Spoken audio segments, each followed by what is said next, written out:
오늘 1절 말씀은 훈계를 좋아하는 자와 징계를 싫어하는 자 이렇게 비교가 되어 있습니다. 먼저 훈계를 좋아하는 자는 지식을 좋아하는 자다라고 말씀합니다. 여기에 훈계하다라는 이 단어는 권고하다, 격려하다라는 뜻과 함께 채찍으로 고치다, 채찍으로 때려서 고치다라는 뜻이 있습니다.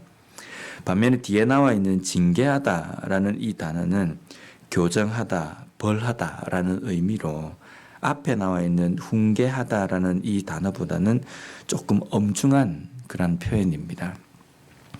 그런데 훈계하든지 징계하든지 이 두 가지 모두가 같은 의미로 쓰였다고 한다면 이 두 가지 훈계와 징계 이것을 귀담아 듣는 것이 우리의 삶에 필요합니다.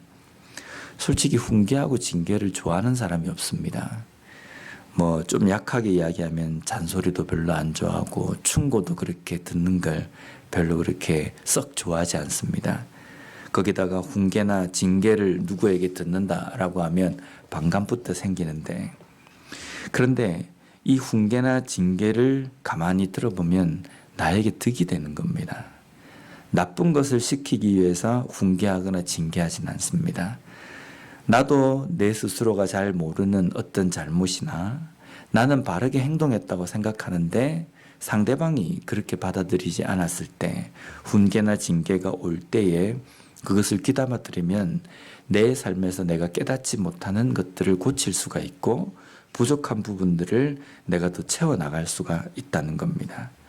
그래서 훈계나 징계가 귀에 조금 거슬리고 듣기가 그렇게 썩 좋은 말이 아니라 할지라도 그것을 귀담아 듣는 것이 필요합니다.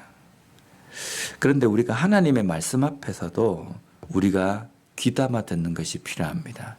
우리는 주로 하나님 말씀에 무엇을 귀담아 듣습니까? 은혜를 주시고 복을 주시고 평안을 주시는 그 말씀에만 우리가 귀담아 듣습니다. 그런데 완전하신 하나님의 말씀이 부족하고 죄인인 우리들의 삶에 어떻게 살아라고 명령하시는 그 명령을 가만히 보면 우리가 완벽하고 완전한 그런 존재가 아니기 때문에 하나님의 말씀이 우리의 삶 속에 우리의 죄악들과 또 우리가 잘못 가는 길 그러한 것들을 우리에게 말씀하시면서 징계하기도 하고 징계의 말씀도 있고 훈계의 말씀도 있다는 겁니다. 그런데 그 말씀마저 우리가 귀에 거슬린다는 이유로 우리가 그 말씀을 소홀히 한다고 한다면 우리의 삶은 변화될 가능성이 아무것도 없다는 겁니다. 하나님의 말씀을 들었을 때 내 마음에 찔림이 올 때 즉각적으로 반응을 해야 합니다. 어떻게 하면 내가 이 말씀대로 내 삶을 고쳐나갈 것인가? 어떻게 하면 내가 하나님의 말씀대로 순종할 것인가? 라는 것을 우리가 깨닫고 또 그 길로 걸어가야 된다는 겁니다.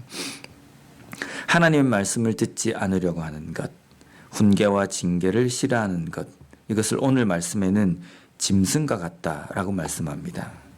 이 짐승과 같다라는 이야기는 우둔하고 어리석은 것이다 라는 겁니다. 하나님께서 평안을 주실 때에는 우리가 어디에 숨어도 찾아서 평안을 주십니다. 그래서 하나님께서 복을 주시기로 하셨지 않습니까? 라는 것을 우리가 따질 필요도 없고 하나님께서 말씀하신 그 평안과 복을 받는 것에 대해서 우리가 귀담아 듣는 것보다는 우리 삶에서 잘못된 것들을 찾고 또 그것을 고쳐나가고 거기에 귀를 기울이는 삶을 살아가는 것, 이것이 우리의 신앙생활에 믿음 생활에 꼭 필요하고 중요한 것이라는 겁니다. 하나님의 말씀에 더 간절하게 서 있는 우리의 삶이 되었으면 좋겠습니다. 다음으로 3절 말씀을 보면 사람이 악으로서 굳게 서지 못하거니와 의인의 뿌리는 움직이지 아니하느니라. 의인의 뿌리가 움직이지 않습니다. 왜 그렇습니까? 의인은 그 뿌리가 시냇가에 심겨진 나무이기 때문입니다. 또한 의인의 뿌리는 반석 위에 세워져 있고 반석 위에 세워진 집과 같기 때문입니다. 그러한 의인의 삶은 유혹에도 흔들리지 않고 또 여러 가지 시험과 환난, 고난, 역경 속에서도 흔들리지 않습니다. 왜냐하면 하나님의 말씀에 뿌리를 두고 있고 하나님께서 그 모든 것들을 견딜 수 있는 믿음과 힘을 주시기 때문입니다. 반면에 악인은 굳게 서지 못합니다. 왜 그러냐면 뿌리가 없기 때문입니다. 그리고 모래 위에 지은 집과 같은 그러한 삶이기 때문에 바람에 나는 겨와 같고 어떠한 유혹과 환난에도 쉽게 흔들리고 무너져 버립니다. 그래서 여기저기 악한 것을 어떻게 하면 내가 내 이익이 되는 것을 찾을 것인가, 어떻게 하면 내가 편안해질 것인가, 이것만을 가지고 여기 기웃 저기 기웃하기 때문에 악한 자의 삶은 쉽게 무너져 버립니다. 그런데 우리 주변에도 그런 분들을 많이 보지 않습니까?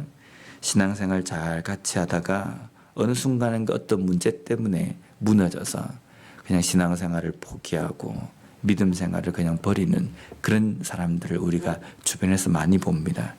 우리는 그런 사람들 보며 악인이다, 뿌리가 없다 이렇게 비판하기보다는 그런 분들을 우리가 붙들어줘야 합니다. 믿음의 뿌리가 깊게 있지 못하기 때문에 잠깐의 그 여러 가지 어려움 때문에 흔들릴 수 있습니다. 그 흔들리는 믿음을 굳게 서 있는 우리가 붙들어주고 그것을 이겨낼 수 있도록 돕는 것이 우리의 삶이 되어야 한다는 겁니다. 다음으로 4절 말씀을 보면 어진 여인은 지아비의 면류관이나 욕을 끼치는 여인은 그 지아비의 뼈가 썩음 같게 하느니라. 제가 어릴 때 아주 옛날에 그 광고 카피 중에 이런 말이 있었습니다. 남자는 여자하기 나름입니다.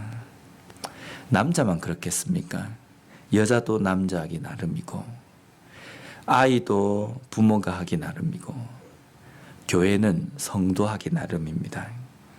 이게 무슨 뜻이냐면 내 삶이 내 한 사람만 무너뜨리는 것이 아니라 내 삶이 여러 사람에게 영향을 미치는 삶을 우리가 살아가고 있다는 겁니다. 내가 이렇게 사는데 어때서?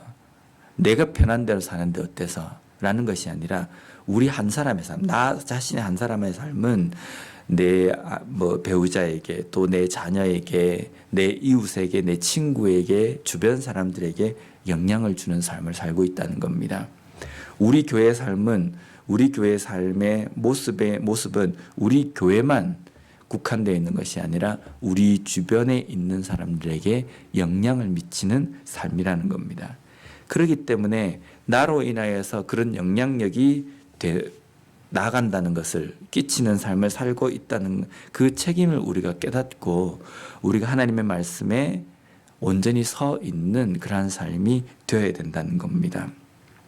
그래서 주변에 선한 영향력을 끼치는 그리스도인, 그러한 삶을 살아갈 때에 하나님께서 우리의 삶을 기뻐하십니다.